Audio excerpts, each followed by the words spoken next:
आज मी तुम्हाला अशी कथा सांगणार आहे जी ऐकून तुमच्या अंगावर खरंच रोमांच उभे राहतील. एक छोटं गाव, नाव सोनाळी. तिथं राहणारा एक साधा शेतकरी गण्या. पावसाने पाठ फिरवली होती, बियाणं कोरड्यात गेलं होतं, कर्जाचं डोंगर डोक्यावर आणि मनात फक्त एकच प्रश्न, देवा आता मी काय करू. गण्या रोज रात्री तुळशीसमोर बसून एकच नाव घेत होता, जय बाळू मामा, मला मार्ग दाखवा. पण उत्तर मात्र कुठेच मिळत नव्हतं. एक रात्री आकाश काळं धुसर झालेलं, विजांचा कडकडाट.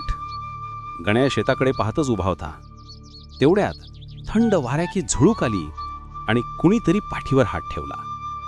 गण्या दचकला, पण मागे पाहतो तर एक तेजस्वी प्रकाश, साध्या काशाची चादर आणि एक चेहरा.